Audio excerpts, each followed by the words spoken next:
जय हिंद दोस्तों। आप सभी का अपना यूट्यूब चैनल गौतम जी के जीएस एकेडमी में स्वागत है।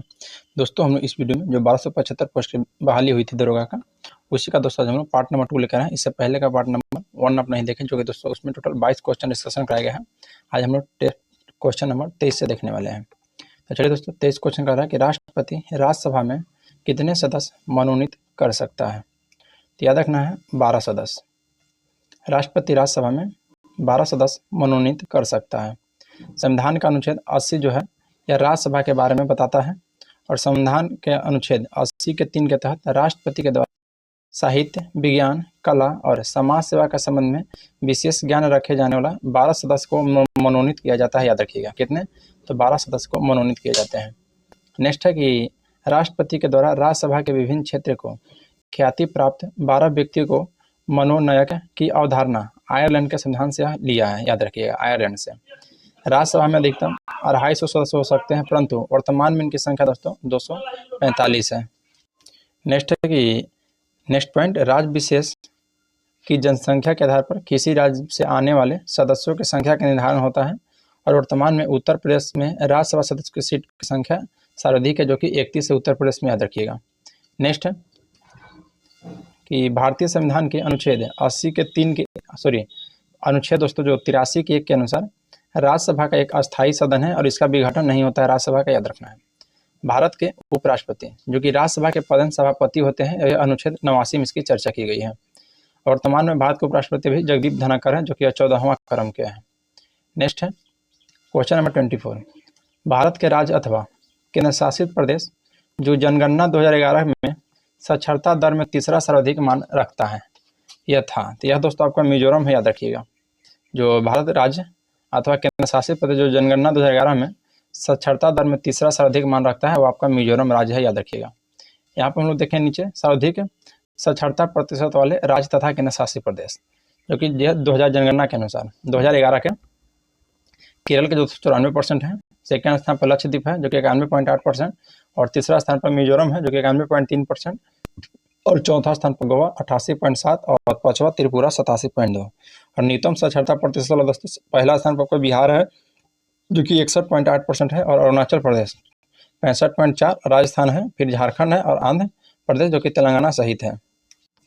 देखिए 2011 के जनगणना के अनुसार सर्वाधिक साक्षरता प्रतिशत वाला केंद्र शासित प्रदेश पूछेगा तो लक्षद्वीप हो जाएगा, और द्वितीय हो जाएगा दमन और दीव। जनगणना 2011 के अनुसार न्यूनतम साक्षरता प्रतिशत वाला केंद्र शासित प्रदेश पूछेगा तो दादरा नगर हवेली हो जाएगा, जहाँ का दोस्तों 76.2% है। ये आपका दोस्तों मैथ है, तो इसको आप लोग बना लीजिएगा।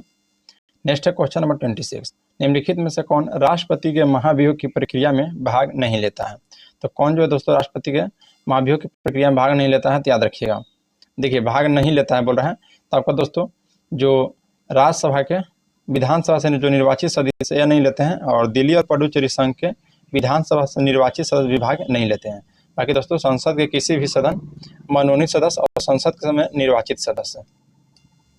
देखिए यहाँ दिया है राष्ट्रपति के महाभियोग की प्रक्रिया में राज्य विधानसभा के निर्वाचित सदस्य तथा दिल्ली और पुडुचेरी संघ राज्य क्षेत्र का विधानसभा के निर्वाचित सदस्य भाग नहीं लेते हैं। संविधान के अनुच्छेद 61 के तहत राष्ट्रपति के द्वारा संविधान की अतिक्रमण करने पर संसद को यह शक्ति दोस्तों की महाभियोग की प्रक्रिया द्वारा राष्ट्रपति को हटा सकता है, और महाभियोग की प्रक्रिया संसद के दोनों सदनों के निर्वाचित सदस्य के अलावा मनोनीत सदस्य यानी कि दोनों सदनों के भाग ले सकते हैं। दोस्तों राज्य विधानसभा तथा दिल्ली एवं पुडुचेरी की विधानसभा को निर्वाचित सदस्य इसमें भाग नहीं ले सकते हैं, भले ही राष्ट्रपति निर्वाचन में से सदस्य में वो भाग लेते हैं। देखिए राष्ट्रपति की जो महाभियोग की प्रक्रिया है दोस्तों वह अर्ध न्यायिक प्रक्रिया है। राष्ट्रपति के महाभियोग की प्रक्रिया संसद के किसी भी सदन से शुरू हो सकता है, ध्यान देना है।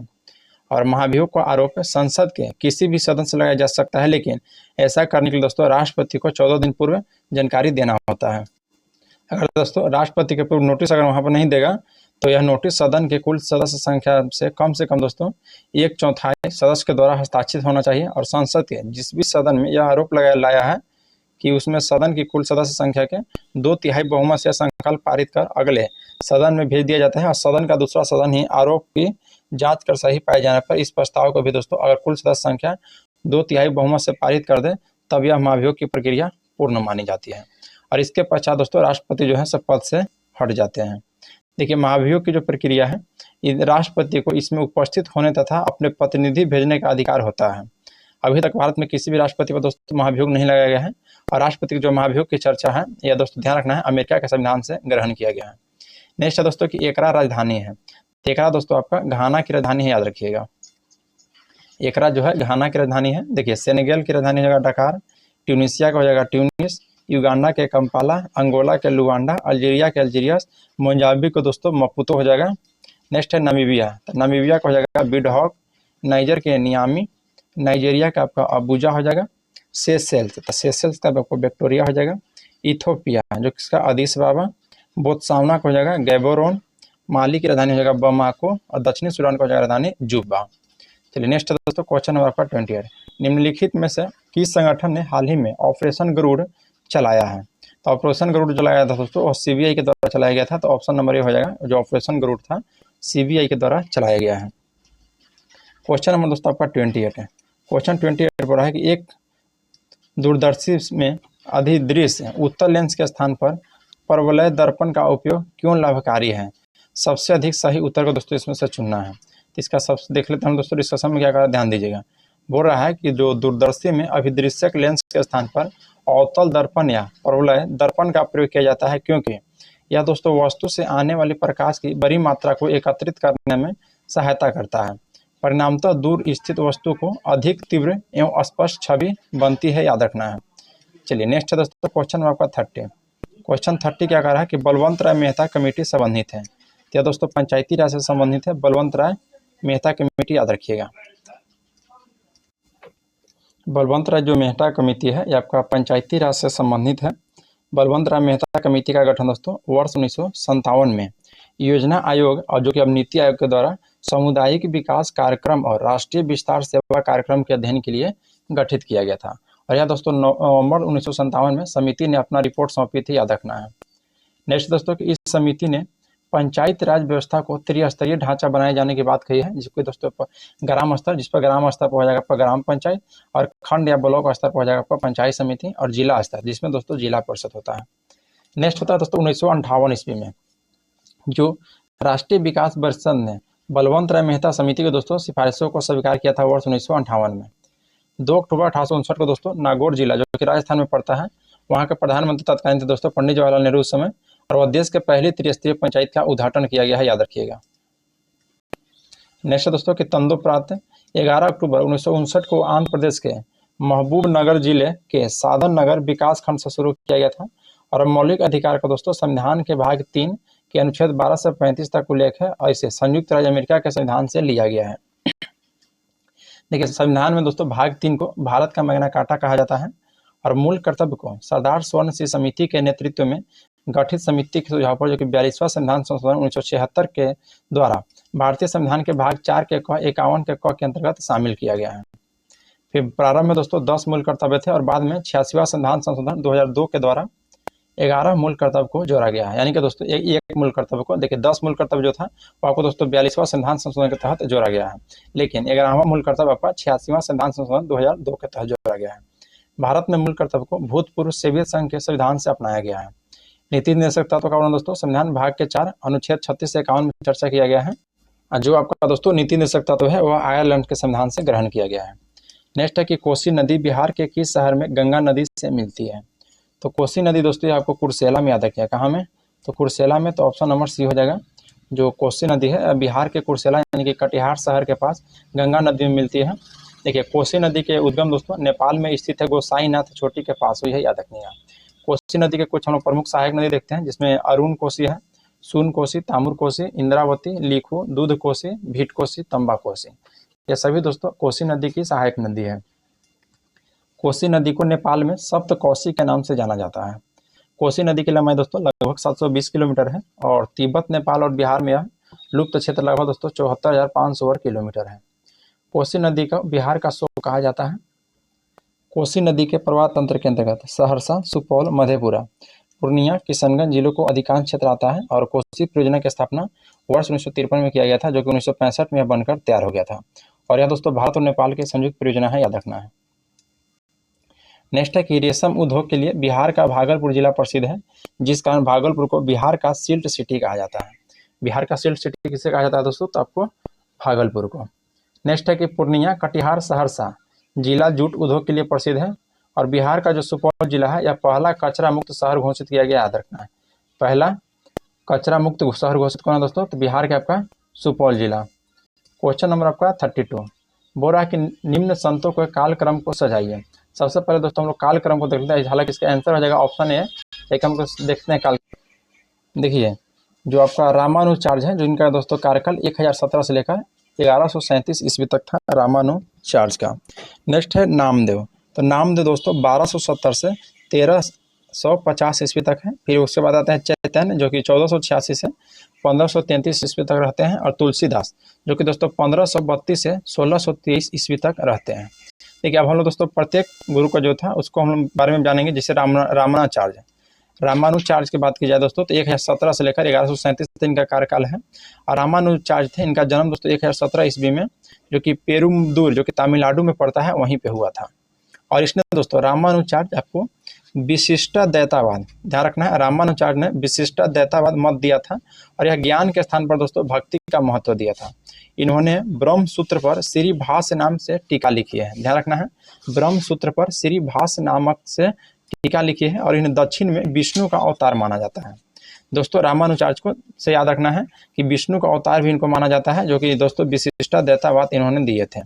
फिर दोस्तों नामदेव, जो कि 1270 से 1350 ईस्वी तक, या महाराष्ट्रियन संत नामदेव का जीवन काल की बात किया दोस्तों, तो 1270 से 1350 ईस्वी है। और नामदेव दर्जी थे, जो संत बनने से पहले लुटेरे का जीवन बिताते थे। नामदेव ने दोस्तों वारकरी संप्रदाय, ध्यान रखना नामदेव कौन सा, तो वारकरी संप्रदाय की स्थापना में प्रमुख भूमिका निभाए थे। और इनके कुछ गीत है दोस्तों जो कि गुरु ग्रंथ साहिब में संग्रहित किया गया है। फिर उसके बाद दोस्तों चैतन्य के बारे में है, जो कि इनका कार्यकाल 1486 से 1533 ईस्वी तक रहता है। और यह नवद्वीप, जो कि नदिया जिला पश्चिम बंगाल में पड़ता है, वहीं पर दोस्तों इनका जन्म हुआ था चैतन्य महाप्रभु का। इनका वास्तविक नाम था विश्वम्भर।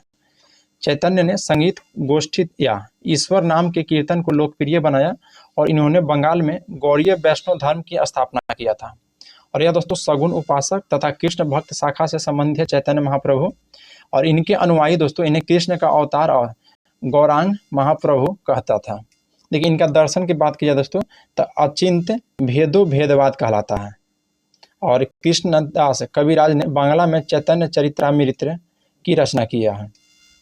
नेक्स्ट आपका तुलसीदास, तो तुलसीदास की कार्यकाल दोस्तों 1532 से 1623 ईस्वी तक है। इनका जन्म उत्तर प्रदेश के बांदा जिला में राजापुर गांव में दोस्तों 1532 ईस्वी में हुआ था। तुलसीदास दोस्तों मुगल शासक अकबर एवं मेवाड़ के शासक राणा प्रताप के समकालीन थे। और इन्होंने दोस्तों राम भक्ति पर जोर दिया था। देखिए तुलसीदास के द्वारा रचित प्रमुख कृतियां हैं, जो कि ध्यान देना है, ये सभी दोस्तों तुलसीदास की है। देखिए रामचरितमानस, विनय पत्रिका, कवितावाली, दोहावाली, गीतावली, रामलल्ला नहछू और बैरवे रामायण, ये सब किसकी है दोस्तों, ये सब आपका तुलसीदास की है। वेरी इंपॉर्टेंट है, इसको याद रखना है।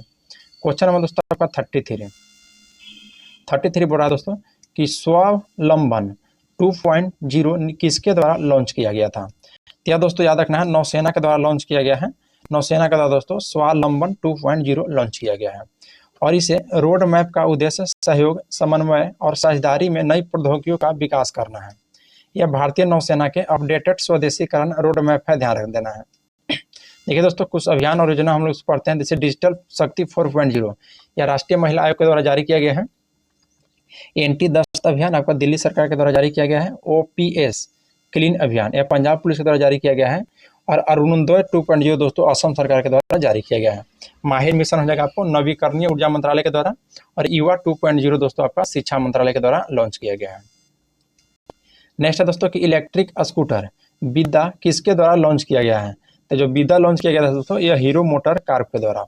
हीरो मोटर कार्प ने अपना पहला स्कूटर दोस्तों विदा लॉन्च किया है। देखिए इसका निर्माण की बात करें दोस्तों, तो दिल्ली के गाजियाबाद, जो कि Meerut regional rapid transit system यानी कि RRTS के प्रथम सहीबाबाद दुहाई डिपोट का उद्घाटन किया। और इसे रैपिडेक्स और बाद में दोस्तों नमो भारत इसको नाम दिया गया। क्वेश्चन नंबर दोस्तों फिर यहाँ से 35 है, बोल रहा है कि अलीनगर की संधि किसके बीच हुआ था।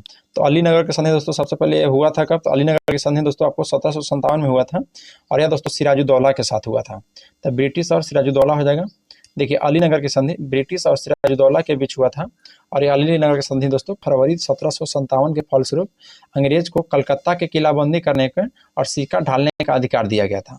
नवाब दोस्तों जो वहाँ के सिराजुद्दौला के द्वारा युद्ध में हुई क्षतिपूर्ति का वचन दिया गया तथा दोनों पक्ष में दोस्तों भविष्य में शांति बनाए रखने का भी वादा किया गया था। देखिए यहाँ से दोस्तों कुछ परीक्षा उपयोगी अन्य महत्वपूर्ण तथ्य है, देखिए ध्यान देना है कि 20 जून 1756 को कालकोठरी का दोस्तों जो त्रासदी यानी कि ब्लैक होल की घटना घटी थी और इस घटना की जानकारी दोस्तों जेड हॉलवेल ने जानकारी दिया है। देखिए हॉलवेल के अनुसार दोस्तों सिराजुद्दौला ने 20 जून के रात को 146 अंग्रेज व्यक्ति को एक छोटे से कमरे में बंद कर दिया था और अगले सुबह दोस्तों उसमें देखा था कि मात्र 23 व्यक्ति जिंदा बचा था दोस्तों और यह प्लासी का युद्ध का तत्कालीन कारण बना था ब्लैक होल की घटना। नेक्स्ट पॉइंट है कि प्लासी का युद्ध दोस्तों 23 जून 1757 को रॉबर्ट क्लाइव और सिराजुद्दौला के सेना के बीच हुआ था और इसमें सिराजुद्दौला की हार हो गया था, जो कि यह दोस्तों प्लासी का युद्ध ध्यान रखना है नदिया जिला में जो कि भागीरथी की नदी के तट पर दोस्तों पश्चिम बंगाल में हुआ था। क्वेश्चन नंबर दोस्तों 36 है कि प्लेइंग इट माई वेज किसकी रचना है। तो दोस्तों प्लेइंग इट माई वेज जो रचना है यह पर दोस्तों सचिन तेंदुलकर की है, याद रखिएगा। फिर नेक्स्ट है कि a century is night enough Sourav Ganguly का हो जाएगा। क्रिकेट माई स्टाइल दोस्तों कपिल देव का हो जाएगा। गोल्डन गर्ल पीटी उषा का। Sunny day Sunil Gavaskar. One day wonder Sunil Gavaskar.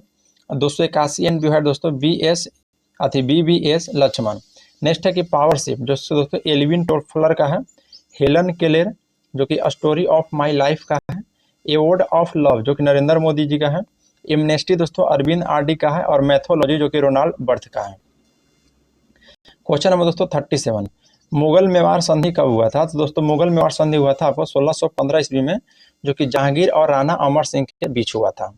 देखिए 1605 में और 1615 ईस्वी के मध्य मुगलों के द्वारा मेवाड़ पर दोस्तों निरंतर सैनिक अभियान कराया गया था, जिसमें दोस्तों 1615 में मेवाड़ के शासक राणा अमर सिंह ने आत्मसमर्पण कर दिया और मेवाड़ अभियान की सफलता के बाद दोस्तों खुर्रम को शाह खुर्रम की उपाधि दिया गया था। क्वेश्चन नंबर दोस्तों आपका 38 वेरी इंपोर्टेंट क्वेश्चन दोस्तों कि मंगल पांडे किस नेटिव इन्फेंट्री से संबंधित है। तो मंगल पांडे दोस्तों आपको 34वीं नेटिव इन्फेंट्री से संबंधित है और यह 29 मार्च 1857 को मंगल पांडे दोस्तों बैरकपुर जो कि बंगाल में गाय की चर्बी मिले कारतूस को मुंह से काटने से स्पष्ट माना कर दिया और उसने दोस्तों लेफ्टिनेंट बाग और मेजर ह्यूसन को गोली मारकर हत्या कर दिए थे और इसी के फलस्वरूप दोस्तों मंगल पांडे को गिरफ्तार करके 8 अप्रैल 1857 को फांसी दिया गया था। फांसी पर चढ़ने से पहले मंगल पांडे दोस्तों हल्ला बोल का नारा दिए थे, ध्यान रखना है हल्ला बोल। 10 मई 1857 के दिन मेरठ की पैदल टुकड़ी 20 नेटिव इन्फेंट्री से दोस्तों 1857 की क्रांति की शुरुआत किया। ध्यान देना मंगल पांडे दोस्तों 34वीं नेटिव इन्फेंट्री से थे, लेकिन दोस्तों जो आपका 1857 की क्रांति की शुरुआत माना जाता है वह 20 नेटिव इन्फेंट्री से। नेक्स्ट कह रहा है कि 1857 की क्रांति के समय भारत के गवर्नर जनरल दोस्तों लॉर्ड कैनिंग था और इंग्लैंड के प्रधानमंत्री दोस्तों पार्म अस्टन था। फिर 1857 के विद्रोह के बाद दोस्तों पील कमीशन को रिपोर्ट पर सेना का पुनर्गठन किया गया था और सेना में भारतीय सैनिकों की तुलना दोस्तों यूरोपीय सैनिक का अनुपात बढ़ाया गया था और यह उच्च सैनिक पद पर भारतीयों की नियुक्ति पूर्ण रूप से प्रतिबंधित कर दिए गए थे। देखिए बंगाल की सेना में यूरोपियों की भारतीय सेना का अनुपात 1:2 रखा गया था, जबकि दोस्तों बम्बई मद्रास में 2.5 रखा गया है। भारत की सेना में दोस्तों ऊंचे से ऊंचे प्राप्त करने वाला पद आपका सूबेदार था। नेक्स्ट है क्वेश्चन नंबर 39 बोरा की राष्ट्रीय आपातकाल के दौरान अनुच्छेद 19 किस अनुच्छेद के तहत निलंबित किया जाता है। तो अनुच्छेद 19 जो किया जाता है दोस्तों यह आपको अनुच्छेद 358 के तहत राष्ट्रीय आपातकाल के दौरान दोस्तों अनुच्छेद 19 को निलंबित किया जाता है अनुच्छेद 358 के तहत।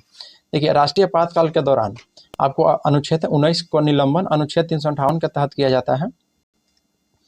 ध्यान देना दोस्तों अनुच्छेद 358 के अनुसार यदि युद्ध और बाह्य आक्रमण के कारण अनुच्छेद 352 के तहत संपूर्ण भारत में या भारत के किसी भाग में आपातकाल की उद्घोषणा की गई थी और संविधान के जो अनुच्छेद 19 के द्वारा प्रदत्त 6 मूल अधिकार को स्वतः निलंबन हो जाता है और इसके लिए दोस्तों कोई आदेश निकालने या विधेयक पारित करने की जरूरत नहीं है। नेक्स्ट पॉइंट कह रहा है दोस्तों कि आपातकाल के समाप्त होने के उपरांत अनुच्छेद 19 स्वतः पूर्ण जीवित हो जाता है और 42वां संविधान संशोधन 1976 के द्वारा अनुच्छेद 358 में संशोधन कर जोड़ा गया कि यदि आपात की उद्घोषणा देश के किसी भाग में की गई हो तो देश के अन्य भागों के लिए जो बनाए गए कानून को अनुच्छेद 19 का संरक्षण से मुक्त रखा जाएगा। यानी दोस्तों 42वां संविधान संशोधन 1976 के तहत बोला गया था। फिर दोस्तों 1975 में घोषित आपातकाल के दुरुपयोग के कारण 44वां संविधान संशोधन 1976 में जनता पार्टी की सरकार दोस्तों अनुच्छेद 358 में संशोधन कर 2 शर्त इसमें दोस्तों रखा था। वह शर्त क्या था, जिसमें पहला शर्त था कि अनुच्छेद 19 का निलंबन युद्ध या बाहरी आक्रमण के आधार पर घोषित आपात में ही होगा, सशस्त्र विद्रोह के कारण दोस्तों घोषित आपात में नहीं। फिर बोला गया दोस्तों कि अनुच्छेद जो 358 है केवल उन्हीं कानून को सुरक्षा प्रदान करेगा जिनका सीधा संबंध दोस्तों आपातकाल से है, और इनमें इस आशय का स्पष्ट घोषणा की गई है कि ऐसा कानून के तहत दिए गए आदेश का भी दोस्तों ये भी सुरक्षा प्राप्त होगी। नेक्स्ट दोस्तों कि भारत का वित्तीय आपात अब तक दोस्तों एक बार भी लागू नहीं हुआ है, और भारत के वित्तीय आपात दोस्तों अनुच्छेद 360 में है। देखिए अनुच्छेद 359 के तहत बाह्य तथा आंतरिक दोनों आपातकाल के दौरान अनुच्छेद दोस्तों 20-21 को छोड़कर सभी मूल अधिकार दोस्तों स्वतः निलंबित हो जाता है। याद रखना किसको, तो 20 और 21 को छोड़कर। फिर दोस्तों भारतीय संविधान के आपात उपबंध को 3 भागों में बांटा गया है, राष्ट्रपति आपात, राष्ट्रपति शासन और वित्तीय आपात। राष्ट्रपति शासन दोस्तों अनुच्छेद 352, राष्ट्रपति शासन अनुच्छेद 356। दोस्तों जो राष्ट्रपति शासन होता है यह राज्य में संवैधानिक तंत्र के विफलता पर लागू किया जाता है। वित्तीय आपात होता है जो कि 360 में बोला गया है। अब तक दोस्तों यह 3 बार राष्ट्रीय आपात की घोषणा किया गया है दोस्तों, लेकिन वित्तीय आपात के लिए घोषणा एक बार भी नहीं हुआ है। नेक्स्ट है कि बैला डीला खान किसके लिए प्रसिद्ध है, बताइए। तो बैला डीला का खान दोस्तों यह लौह अयस्क के लिए प्रसिद्ध है, छत्तीसगढ़ में स्थित है। देखिए बैला डीला खान दोस्तों छत्तीसगढ़ में स्थित है। देखिए उड़ीसा दोस्तों जो कि बता दें कुछ लौह क्षेत्र है। देखिए गुरु महिसानी, सुलेपत, बादाम पहाड़, किरुबुरी, बांसपानी, सुकिंदा, यह सभी दोस्तों आपको उड़ीसा राज्य का प्रमुख आपका लौह क्षेत्र है। नेक्स्ट है छत्तीसगढ़ का। तो छत्तीसगढ़ में दोस्तों याद रखना है आपको, तो दल्ली राजरा, बैला डीला, दंतेवाड़ा, बस्तर और अरिंडोगरी। फिर दोस्तों झारखंड में नोवामुंडी, गुआ, पलामू और सिंदरपुर। कर्नाटक में याद रखना है बेलारी, सिमोगा, चित्रदुर्ग, केंद्र कुद्रेमुख, बाबा बुदन और तुमुकर संदूर, ये सभी दोस्तों कर्नाटक का है। महाराष्ट्र का दोस्तों रत्नागिरी और चंद्रपुर। तमिलनाडु का जगह नीलगिरी और सेलम। आंध्र प्रदेश का वारंगल, कुर्नूल, जग्गियापोटा, रमेल्लाकोटा, बेलथू, अनंतपुर और नेल्लोर। गुजरात का जगह लौह अयस्क आपका भावनगर, जूनागढ़, खंडेश्वर और बड़ोदरा। क्वेश्चन नंबर दोस्तों 41, प्रोजेक्ट 75I किससे संबंधित है? दोस्तों आपको भारतीय नौसेना के पनडुब्बी से संबंधित है। देखिए यहाँ पर डिस्कशन हम लोग देखेंगे दोस्तों इसको। प्रोजेक्ट 75I भारतीय नौसेना के P-75 श्रेणी के दोस्तों पनडुब्बी का अनुवर्ती है।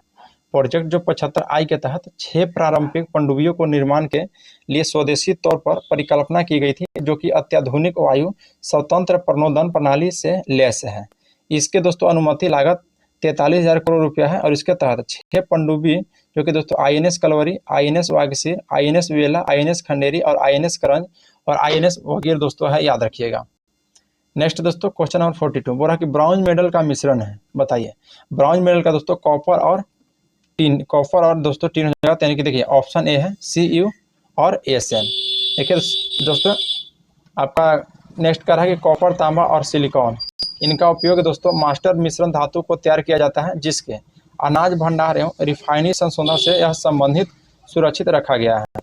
नेक्स्ट है दोस्तों ब्रास। देखिए ब्रास जो है यह आपका दोस्तों कॉपर का जो कि कंडीशनर, बर्तन इत्यादि में इसका निर्माण किया जाता है। ब्रॉन्ज का दोस्तों कॉपर और SN का है, जो कि सिक्का, घंटी और बर्तन इत्यादि बनाने में उपयोग किया जाता है। डेल्टा मेटल यह दोस्तों कॉपर और जिंक का है, जो कि बियरिंग, भाल्व तथा जहाज का प्रोपेलर का निर्माण होता है।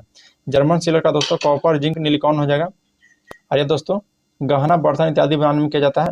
मोनल मेटल जो कि कॉपर और निकल का दोस्तों, जिसमें एसिड कंटेनर और एसिड पंपर में निर्माण किया जाता है।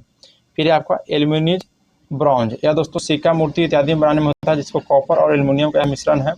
फॉस्फर ब्रॉन्ज दोस्तों कॉपर, SN और फास्फोरस का मिश्रण, जो कि भाल्व और केमिकल इत्यादि बनाने में किया जाता है। क्वेश्चन नंबर आपका 43 बोला दोस्तों कि पश्चिमी घाट में प्रचलित कुद्रेमुख है। देखिए दोस्तों जो पश्चिमी घाट में प्रचलित है कुद्रेमुख, यह क्या है दोस्तों? यह कुद्रेमुख जो है दोस्तों यह ध्यान देना है, यह एक प्रकार दोस्तों पर्वत की चोटी है। देखिए पश्चिम घाट में प्रचलित कुद्रेमुख पर्वत चोटी है, और कुद्रेमुख कर्नाटक के पठार का दूसरा सबसे ऊंचा शिखर, जिसका ऊंचाई दोस्तों 1892 मीटर है। देखिए पश्चिमी घाट की बात करें दोस्तों, यह उत्तर में तापी नदी के मुहाने से लेकर कन्याकुमारी अंतरिक्ष तक 1600 किलोमीटर लंबा क्षेत्र में फैला हुआ है, और पश्चिमी घाट को दोस्तों महाराष्ट्र में सह्याद्री भी कहा जाता है, याद रखिएगा।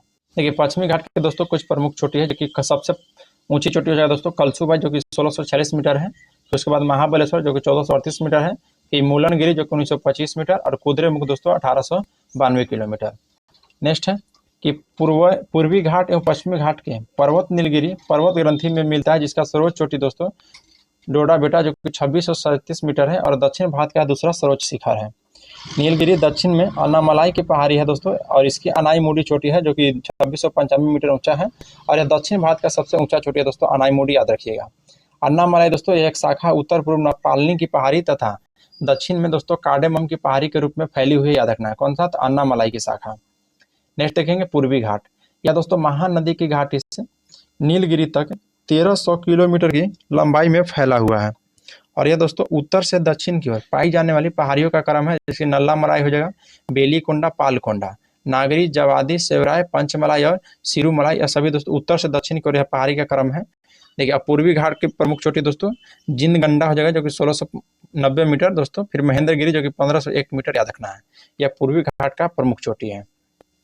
क्वेश्चन नंबर दोस्तों 44 बोला दोस्तों कि भारत का एकमात्र तैरता हुआ राष्ट्रीय उद्यान दोस्तों आपको केबुल लमजाओ है। भारत का एकमात्र तैरता हुआ राष्ट्रीय उद्यान कौन है? तो केबुल लमजाओ, जो कि राष्ट्रीय उद्यान मणिपुर के लोकटक झील में स्थित है। राष्ट्रीय उद्यान के दोस्तों 2/3 भाग जो कि फुमुड यानी मिट्टी तथा बायोमास निर्मित तैरता हुआ दलदल का द्वारा निर्मित होता है, और यह उद्यान संघाई हिरन के लिए दोस्तों प्रसिद्ध है, याद रखना है। केबुल लमजाओ संघाई उद्यान के लिए प्रसिद्ध है। देखिए भारत के कुछ प्रमुख यहाँ दोस्तों राष्ट्रीय उद्यान दिया गया है, जिस जो कि देखिए दाचीग्राम जो राष्ट्रीय उद्यान है यह दोस्तों आपका जम्मू कश्मीर के है। दाचीग्राम की विशेषता की बात किया दोस्तों तो एक मात्र क्षेत्र जहां कश्मीरी स्टैग यानी कि होंगुल पाया जाता है, याद रखना है। होंगुल कहाँ पाया जाता है? तो दाचीग्राम राष्ट्रीय उद्यान में। फिर आपका हेमिस हाई, तो हेमिस हाई जो राष्ट्रीय उद्यान है आपका लद्दाख में दोस्तों स्थित है, और यह भारत का सबसे बड़ा राष्ट्रीय उद्यान है। भारत का सबसे बड़ा राष्ट्रीय उद्यान आपका हेमिस हाई जो कि लद्दाख में है। फिर दोस्तों जिम कॉर्बेट जो कि उत्तराखंड में स्थित है, या दोस्तों 1936 में भारत का पहला रामगंगा राष्ट्रीय उद्यान है, याद रखना। जिम कॉर्बेट का दोस्तों वर्तमान में रामगंगा नाम कर दिया गया है। फिर है राजस्थान का दोस्तों जो कि केवलादेव राष्ट्रीय उद्यान। केवलादेव राष्ट्रीय उद्यान की विशेषता की बात की जाए कि साइबेरियन क्रेन नाम प्रवासी पक्षी का आश्रय स्थल जो कि मरुग्रेट इंडियन बस्टर्ड का प्राकृतिक आवास है आपका केवलादेव राष्ट्रीय उद्यान में। नेक्स्ट है कांगेर घाटी, जो कि दोस्तों कांगेर है एक छत्तीसगढ़ में, एक है कांगड़ा दोस्तों जो कि हिमाचल प्रदेश में। तो कांगेर घाटी आपको दोस्तों छत्तीसगढ़ में हो जाएगा, और इसकी विशेषता ध्यान देना है कि राना चाल से डार्बी नामक नई मेढक प्रजाति पाई जाती है कांगेर घाटी में।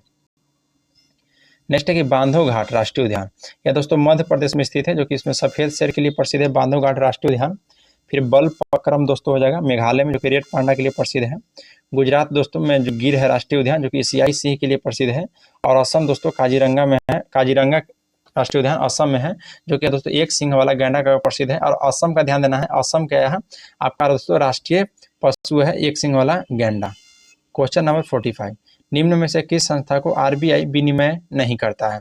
तो आरबीआई दोस्तों जो विनिमय नहीं करता है वह ध्यान देना है आपको गैर बैंकिंग वित्तीय का। देखिए उपकरण एवं निवेश संबंधी संस्था आरबीआई विनिमय नहीं करता है, और भारतीय रिजर्व बैंक की स्थापना दोस्तों भारतीय रिजर्व बैंक अधिनियम 1934 के प्रावधान के अनुसार 1 अप्रैल 1935 को हुआ था। शुरुआत में दोस्तों रिजर्व बैंक का केंद्रीय कार्यालय कोलकाता में स्थापित किया गया था, जिसे 1937 में अस्थायी रूप से दोस्तों मुंबई में हस्तांतरित कर दिया गया, और प्रारंभ में यह निजी स्वामित्व वाला था। लेकिन दोस्तों वर्ष 1949 में आरबीआई के राष्ट्रीयकरण के बाद इस पर भारत सरकार का पूर्ण स्वामित्व है, और आरबीआई बैंकिंग परिचालन के लिए विस्तृत मानदंड निर्धारित करता है, जिसके अंतर्गत दोस्तों देश के बैंकिंग और वित्तीय प्रणाली काम आता है। नेक्स्ट है कि उद्देश्य प्रणाली में लोगों का विश्वास बनाए रखना, जमाकर्ताओं के हित को रक्षा रखना और आम जनताओं को दोस्तों किफायती बैंकिंग सेवाएं उपलब्ध करना इसका उद्देश्य था। नेक्स्ट है कि निम्नलिखित में से कौन सा राज्य क्षेत्रफल के अनुसार सबसे बड़ा है दोस्तों? तो आपका राजस्थान। राजस्थान दोस्तों क्षेत्रफल के अनुसार सबसे बड़ा राज्य है। देखिए राजस्थान के क्षेत्रफल की बात किया दोस्तों तो 3,42,239 किलोमीटर है। मध्य प्रदेश दोस्तों दूसरा स्थान पर है, महाराष्ट्र तीसरा स्थान पर, चौथा स्थान पर उत्तर प्रदेश, और पांचवा स्थान पर दोस्तों गुजरात है क्षेत्रफल के अनुसार। और क्षेत्रफल के अनुसार दोस्तों सबसे छोटा राज्य हो जाएगा आपका गोवा, फिर सिक्किम, त्रिपुरा, नागालैंड, मिजोरम। फिर क्षेत्रफल के अनुसार दोस्तों केंद्र शासित प्रदेश का कार्यक्रम दोस्तों लद्दाख हो जाएगा, जम्मू कश्मीर, अंडमान निकोबार द्वीप समूह, दिल्ली, दादरा नगर हवेली, दमन दीव, पांडुचेरी, चंडीगढ़, लक्षद्वीप। नेक्स्ट है दोस्तों कि नोट देखिए बिहार जो है या क्षेत्रफल के आधार पर भारत का 12वां दोस्तों राज्य है, और क्षेत्रफल बिहार की दोस्तों 94.163 वर्ग किलोमीटर दोस्तों। अब इसकी दोस्तों बात की जाए तो परसेंटेज में तो 1 पॉइंट दोस्तों 1 पॉइंट नहीं दोस्तों 2 पॉइंट ध्यान देना है, 2.86 दोस्तों बिहार का क्षेत्रफल का परसेंटेज में है भारत के कुल में, याद रखिएगा। नेक्स्ट दोस्तों कि change the flowing sentence into passive voice from the option given below. I eat A banana every day. तो इसका राइट आंसर दोस्तों देखिए डिस्कशन और इसको देख लेते हैं। इसका देखिए ऑप्शन सी में हो जाएगा दोस्तों। ऑप्शन सी क्या कर रहा है, ध्यान देना, ऑप्शन सी कर रहा है कि a banana is eaten by me every day, आपका राइट आंसर हो जाएगा। नेक्स्ट बात है क्वेश्चन नंबर 48। 48 कह रहा है कि निम्नलिखित तत्व में सबसे कम विद्युत ऋणात्मकता दोस्तों किसका होता है। तो सबसे कम विद्युत ऋणात्मकता होता है, ये आपका दोस्तों याद रखना है सी एस के। देखिए निम्नलिखित तत्व में दोस्तों जो सी एस है इसको दोस्तों सेजियम बोला जाता है, जो कि इसके विद्युत ऋणात्मक सबसे कम है। देखिए ऑप्शन दोस्तों देखिए तत्व और विद्युत ऋणात्मक यहाँ दिया गया है। लिथियम का दोस्तों विद्युत ऋणात्मक आपका सबसे अधिक है आपका, यानी कि 0.98 है, और सीजियम का दोस्तों 0.79 है। क्लोरीन का हो जाएगा 3.16 और नाइट्रोजन का हो जाएगा दोस्तों 3.046। चलिए नेक्स्ट देखिए सी एस जो है दोस्तों यह श्रेणी में इज लेस नेगेटिव एलिमेंट है, याद रखना है। क्वेश्चन 49। एक समान वृत्तीय गति में निम्न राशि स्थिर रहता है, तो दोस्तों चाल आपका स्थिर रहता है, याद रखना है। तो ऑप्शन आपका ए राइट हो जाएगा। देखिए एक समान वृत्तीय गति में चाल आपका स्थिर रहती है, और एक समान वृत्तीय गति एक त्वरित गति है, क्योंकि दोस्तों निकाय की गति की दिशा लगातार बदलती रहती है, और वृत्तीय गति के दौरान निकाय को दोस्तों कोणीय वेग स्थिर रहता है, तो इसे एक समान वृत्तीय गति कहा जाता है। नेक्स्ट पे आते हैं दोस्तों। अच्छा देखिए दोस्तों ये भी वेरी इंपॉर्टेंट है। देखिए वेग जो है दोस्तों, वेग में परिमाण और दिशा, जिसमें दोस्तों हमेशा आपको बदलते रहता है, वेग परिवर्तित नियम नहीं रहेगा। देखिए बल जो है दोस्तों, तो बल की दिशा पे हर बिंदु पर बदलते रहता है। त्वरण भी दोस्तों बल की दिशा में त्वरण होगा, और हर बिंदु पर अभिकेंद्रीय त्वरण बदलते रहेगा। नेक्स्ट दोस्तों क्वेश्चन आपका 50। क्वेश्चन 50 कह रहा है कि निम्नलिखित निवारक निरोध अधिनियम का कालक्रम अनुसार व्यवस्थित करना है। देखिए दोस्तों राष्ट्रीय सुरक्षा अधिनियम, आंतरिक सुरक्षा व्यवस्था, सबको हम लोग देखते हैं दोस्तों डायरेक्ट डिस्कशन के तौर पर कि कौन सा अधिनियम कब लागू हुआ है। देखिए निवारक निरोध कानून जिन्हें संसद के द्वारा बनाया गया है, जिसमें दोस्तों निवारक जो निरोध कानून है या निवारक निरोध अधिनियम 1950 में, जो कि दोस्तों 1969 में इसको समाप्त कर दिया गया था।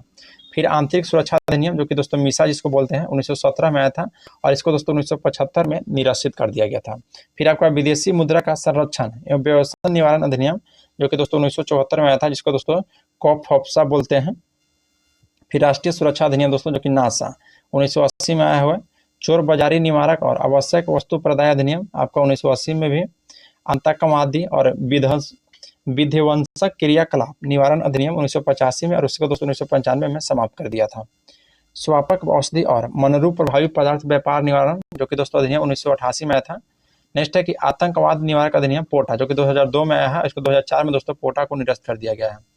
नेक्स्ट दोस्तों की गैर कानूनी गतिविधियां रोकथाम अधिनियम, जो कि दोस्तों 1967 है, जो कि 2004 से लेकर 2008, 2012, 2019 में इसको संशोधित हुआ है। तो इसका ऑप्शन हो जाएगा दोस्तों 2, 4, 1, 3, और ऊपर में देख लीजिएगा इसको। नेक्स्ट है कि निवारक निरोध कानून या निरोध एवं गिरफ्तारी से संरक्षण का संबंध दोस्तों अनुच्छेद 22 से है, याद रखना है। 44वां संविधान संशोधन अधिनियम 1978 के द्वारा निरोध की अवधि दोस्तों बिना सलाहकार बोर्ड के राय 3 से या 2 माह कर दिया गया है, याद रखना है। देखिए दोस्तों हम लोग आज के लिए इतना ही रखते हैं। नेक्स्ट में दोस्तों इसको हम पार्ट में पूरा क्लियर कर देंगे। क्वेश्चन जो 51 से लेकर दोस्तों क्वेश्चन आपका 100 तक रहेगा दोस्तों, पूरा क्लियर कर देना है। तो आप नेक्स्ट वीडियो का दोस्तों वेट कीजिएगा, नेक्स्ट वीडियो आपको कल अपलोड कर देंगे। देखिए दोस्तों कम ही पढ़िए, लेकिन दोस्तों बेहतर से पढ़िए। आप एक दिन में 2 ही क्वेश्चन पढ़िए, वो आपको लिए बेस्ट रहेगा, क्योंकि वो 2 क्वेश्चन याद होगा। चाहेंगे दोस्तों तो एक दिन में आपको 100 क्वेश्चन डिस्कशन दे सकते हैं, लेकिन दोस्तों कम इसलिए दे रहे हैं दोस्तों, ताकि आप इसको वीडियो को पूर्ण रूप से और बढ़िया से देखिए, ताकि आपको याद हो जाए। तो चलिए आज के लिए दोस्तों इतना ही, मिलते हैं आपसे नेक्स्ट वीडियो में। जय हिंद दोस्तों।